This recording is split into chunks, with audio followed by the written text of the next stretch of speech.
¡Petro!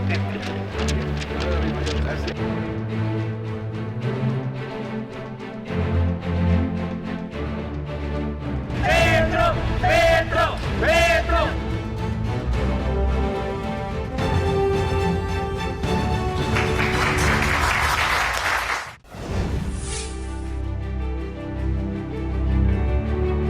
Bueno, hemos hecho una reunión con los magistrados de la Corte Interamericana de Derechos Humanos. Sistema de sentencias, de acudir a una justicia en muchos ciudadanos y ciudadanas de todas las Américas, que ha demostrado que es una barrera contra el autoritarismo, las dictaduras, las circunstancias que en muchos países de nuestras Américas destruyen los derechos de las personas, los derechos humanos fundamentales. Yo mismo soy un beneficiario de la Corte Interamericana, soy presidente gracias a decisiones de nuestra justicia interna y a las decisiones de la Corte Interamericana de Derechos Humanos, que generaron incluso una escuela de discusión jurídica, y pretendemos, y ese fue el motivo de la visita, como una antesala a la reunión de la Corte Interamericana de Derechos Humanos en Bogotá, en el cumplimiento de sus 75 años, en una fecha que para los colombianos es supremamente importante, el 9 de abril del 48, en precisamente la ciudad de Bogotá, y en unos momentos que se convirtieron en un determinante de nuestros días, de nuestros años y de nuestra historia contemporánea, porque en ese mismo día asesinaron a Jorge Eliezer Gaitán y le quitaron los derechos políticos, no solamente a través de quitarle la vida a quien era un gran dirigente del país, sino a los derechos políticos de buena parte de la sociedad colombiana. Desde ese asesinato seguimos en violencias. Esta conmemoración de la Corte, el que se pueda reunir en Bogotá, nos arroja un hecho que yo creo no es simplemente una coincidencia, un hecho mágico, y un hecho que debe ser discutido por gobernantes, por las sociedades de todas las Américas. La Convención Americana, la Declaración Americana, obliga a todas las partes que la firmaron a hacer obligatorias sus sentencias. Y de una manera u otra, esa obligatoriedad viene siendo combatida por quienes quisieran la destrucción de los derechos humanos, para quienes quisieran la destrucción de las libertades de nuestras gentes, de nuestras sociedades. Por eso pusimos aquí sobre la mesa varios temas en la discusión. El primero, el que en lugar de acabar el sistema americano, lo que tenemos que fortalecerlo a partir de una ampliación incluso de la Declaración de Derechos Humanos, que cobije de manera explícita los derechos de la mujer, los derechos de la naturaleza y los derechos colectivos y sociales, que no aparecieron explícitamente en una época en que incluso no se reconocían cuando comenzó la vida del Sistema Interamericano de Derechos Humanos. Y en segundo lugar, cómo a partir del fortalecimiento financiero de la Corte podamos lograr el que los tiempos entre una denuncia y una sentencia se acorten suficientemente para que pueda ser un instrumento eficaz de la justicia. Donde hay justicia, hay paz.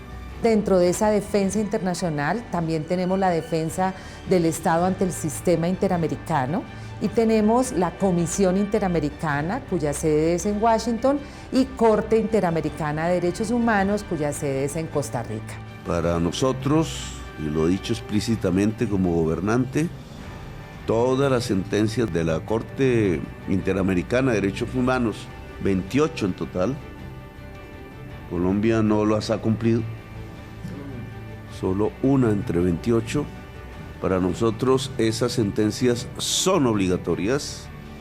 Lo dice la ley, lo dice la Constitución y lo demostraremos en nuestro gobierno. Colombia es uno de los países, o diría yo, el país con el mayor número de casos en el sistema interamericano.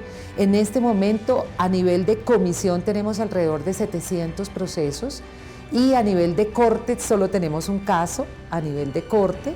Entonces, allí implica un equipo muy especializado, muy calificado, porque hemos optado desde mi llegada aquí a la agencia con privilegiar las soluciones amistosas, o sea, la búsqueda de un acuerdo entre Estado y víctima, y especialmente los casos de conflicto armado, en donde hemos llegado a soluciones amistosas que evitan el paso a la Corte Interamericana y logramos pues un nivel alto de satisfacción a las víctimas y en últimas pues de reconciliación y de paz.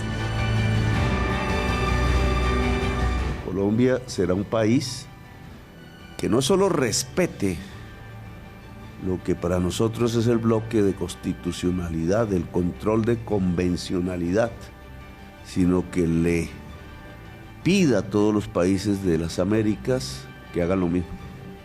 No es acabando el sistema interamericano de derechos humanos como progresamos, es fortaleciéndolo, ampliándolo, como lograremos sociedades libres, sociedades alrededor del derecho y la libertad y la justicia, por tanto, sociedades en paz.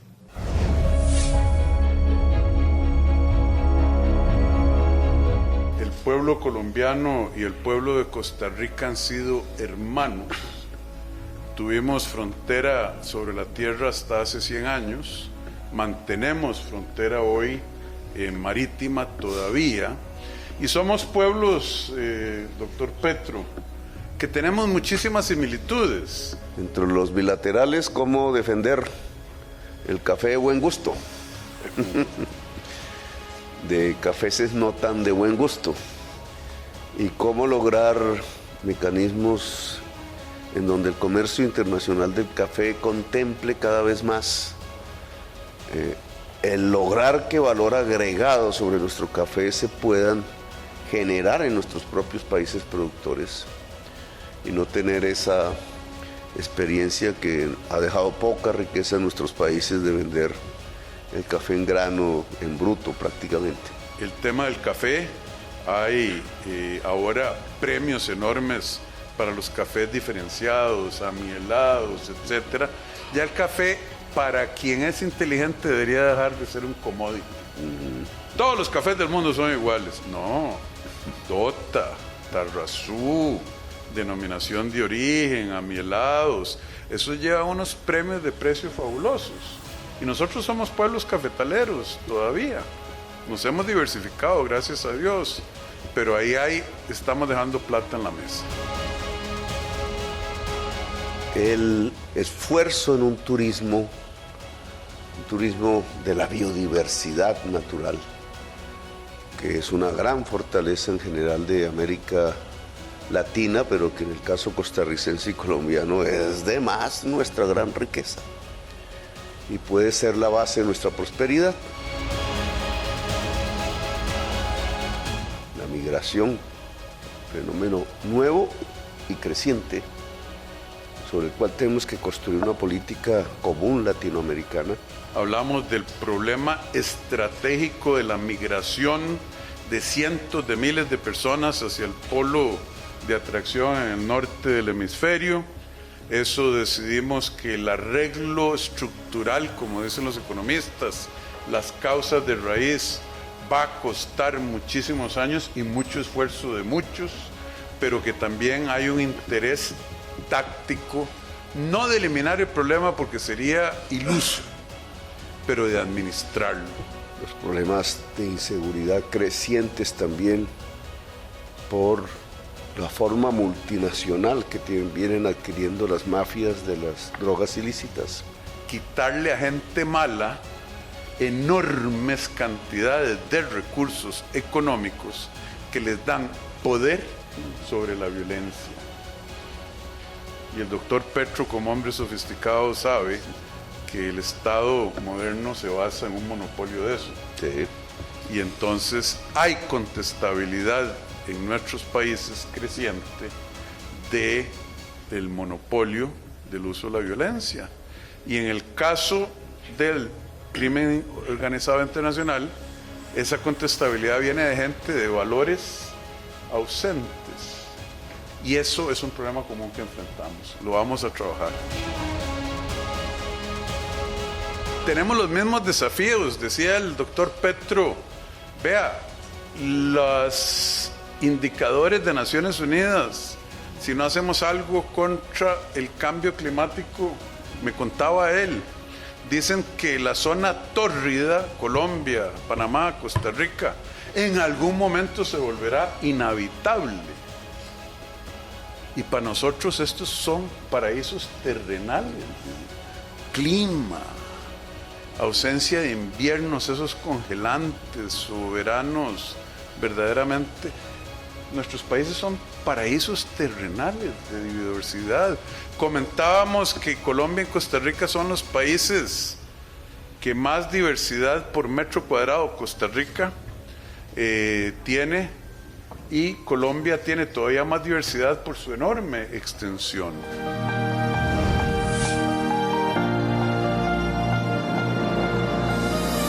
En esta ocasión entregaremos a nuestro distinguido invitado, el presidente Gustavo Petro, un doctorado honoris causa de la Universidad para la Paz, en reconocimiento a su destacada y persistente labor en búsqueda de una paz esquiva. De igual manera, por su visión de acciones en temas de justicia social, desarrollo sostenible y derechos humanos en Colombia y más allá de las fronteras. Más de 11 millones de colombianos y colombianas, un 50.47% del universo electoral, entregó su confianza en una visión alternativa de la acción política en Colombia. El planteamiento de una paz sustentable en el tiempo, una paz pequeña y una paz grande, una paz total, una paz para todas y todos es el compromiso que el pueblo de Colombia le confirió a Gustavo Petro y que hoy la Universidad para la Paz quiere reconocer. La paz total en Colombia será una paz que tendrá un impacto regional para las nuevas generaciones de latinoamericanos que anhelan vivir en paz y hermanados como un solo pueblo. Enhorabuena, señor presidente. Reciba todo el apoyo de esta comunidad comprometida con la construcción de la paz pequeña y grande, de la paz total.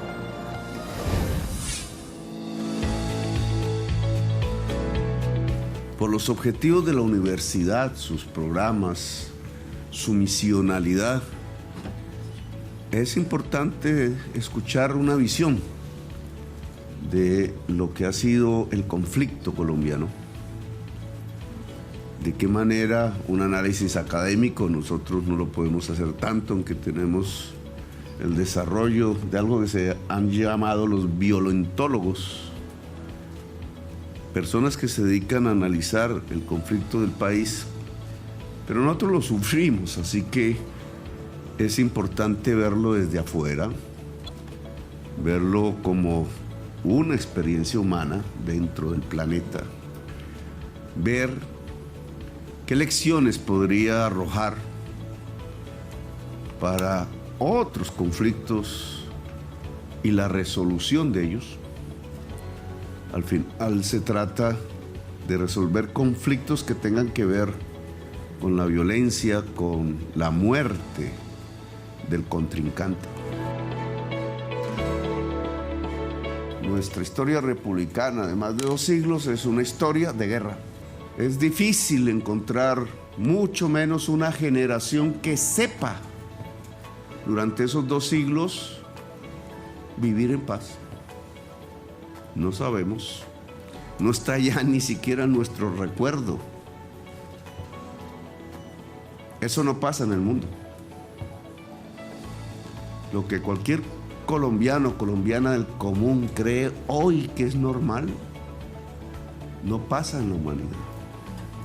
A menos que me equivoque, ustedes me dirán, en sus estudios Pero yo todavía no he podido encontrar una sociedad que durante 2 siglos se esté matando entre sí.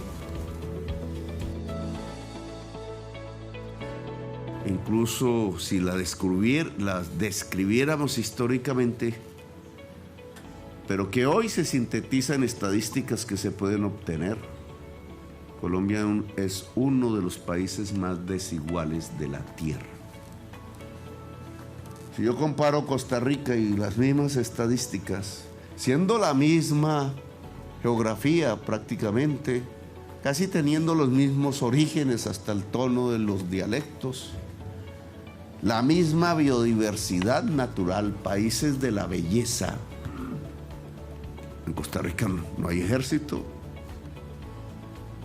No sé cómo será la historia de la violencia en Costa Rica, pero hoy no hay ningún conflicto armado. Costa Rica no se caracteriza por ser una sociedad que se mate entre sí. ¿Cuál es la diferencia? Y yo encuentro una. No tiene que ver con la genética. Tiene que ver con que las sociedades han encontrado con dificultad, obviamente, una manera de lograr cierta equidad, dada la riqueza de un territorio. Costa Rica lo ha hecho mejor que Colombia, en esos términos. Nosotros hemos fracasado. Esta tesis me la critican. Es la desigualdad social la que causa nuestra violencia y nuestros actuales problemas contemporáneos, los más graves.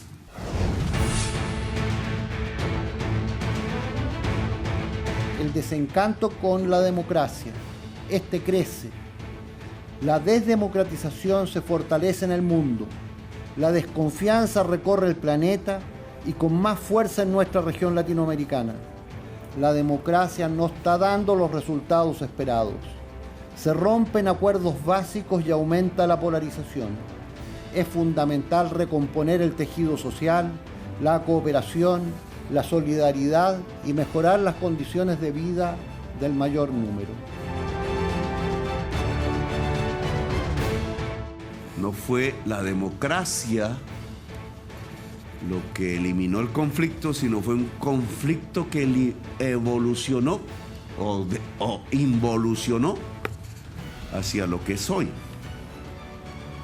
que ya no es el conflicto de una insurgencia contra un Estado y un Estado defendiéndose, sino que es el conflicto de las economías ilícitas contra el pueblo mismo. Ni siquiera golpea al Estado.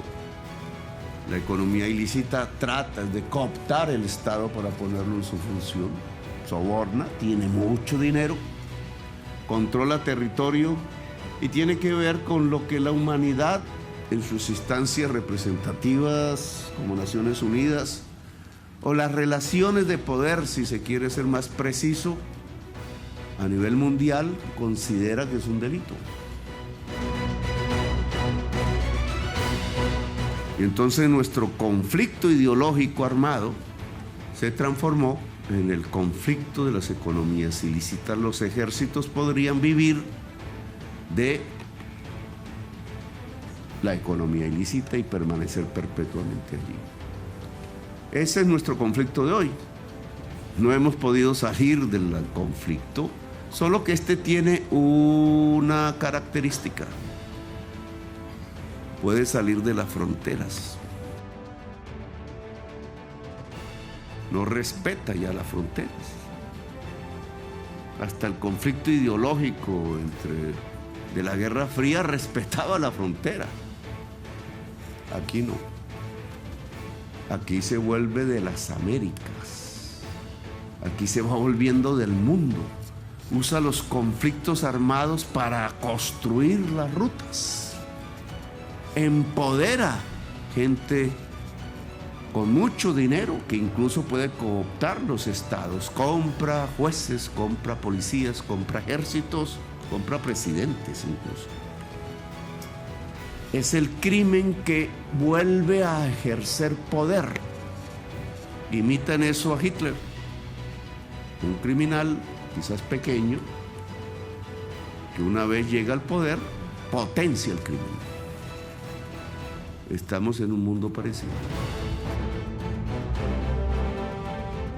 Que lo que era antes un caso local de una sociedad que se ha matado en la historia entre sí por siglos, hoy es un conflicto que silenciosamente se va construyendo como guerras urbanas, como guerras de control territorial, con capturas de países enteros como Haití hoy, en un conflicto de violencia de las Américas, entra África, va por el mundo volando. Y aquí entonces la pregunta es, ¿y entonces cómo vamos a resolver el asunto? Pregunta hacia Colombia, obviamente, pregunta hacia el mundo. Si la vemos como pregunta hacia Colombia, no hay sino una respuesta. Incluso un tanto paradójica, nos podemos salvar de esa cadena que hemos ayudado a desatar si construimos un país democrático. ¿Qué hacer? Y en las discusiones, pues obviamente hay posiciones diferentes. Continuar la guerra es llegar a esos niveles. Es ver cómo el esfuerzo democrático tan duramente establecido en nuestra historia contemporánea se diluye definitivamente. Hoy más de una fuerza política no quiere la democracia en América Latina. Tanto detener la guerra como el impacto de la emergencia ambiental nos plantea proteger y promover el multilateralismo y fortalecer Naciones Unidas. ¿Qué hacer entonces? Y a mí me parece que además de mi tarea tratar de resolver el conflicto armado colombiano, que se mueve ya es por la economía ilícita que depende del mundo, no de nosotros, es decir, no tenemos las palancas de control como la crisis climática que usted mencionó. ¿Podemos nosotros resolver la crisis climática? No. Los centros de poder tienen la posibilidad de resolverlo. ¿Podemos resolver las economías ilícitas nosotros? No. Los centros de poder pueden resolverlo. Crisis climática y economía ilícita, herederas de un sistema capitalista, tienen sus posibles soluciones en decisiones del poder mundial, no de nosotros. De ahí nuestra impotencia, porque no podemos lograr soluciones por nosotros mismos. Los estados débiles y los gobiernos frágiles abren las puertas a una cuarta gran amenaza. La principal amenaza de las democracias es el crimen organizado. Este trae violencia y muerte e impunidad. Hackea a las débiles democracias. La corrupción y la violencia son los principales instrumentos. Esa discusión puede llevar a quitar la ilicitud. Quitar la ilicitud podría degradar más a la humanidad o al contrario, evitar la disolución incluso de la existencia de la palabra democracia en nuestra memoria. ¿Podríamos pasar a ser sociedades pacíficas? ¿Podríamos pasar a ser democracias profundas y multicolores? ¿Podríamos extinguir la palabra conflicto armado del mundo con toda su complejidad? Todas estas amenazas y riesgos demandan cooperación. Sin ella, sin cooperación, no hay soluciones. La cooperación crea confianza. Sin confianza no hay estabilidad y crece la polarización. La guerra y la división entre la humanidad nos está quitando el tiempo del cronómetro de la existencia y de la vida. Y si nosotros tenemos una misión que es llevar este virus que llamamos vida del cual somos la especie más desarrollada por ser inteligentes a lo que nos rodea como planeta, pues solo lo podremos hacer si superamos nuestra propia división mortífera, nuestro reinado de la muerte. Una misión quizás, pero también puede ser un fracaso. Y el fracaso de esa misión, ni más ni menos, se llama la extinción de la especie humana en el planeta en este momento. La confianza y la cooperación crean y construyen institucionalidad, estabilidad, armonía y paz. En estas tareas la Universidad para la Paz y el gobierno del presidente Gustavo Petro coinciden plenamente.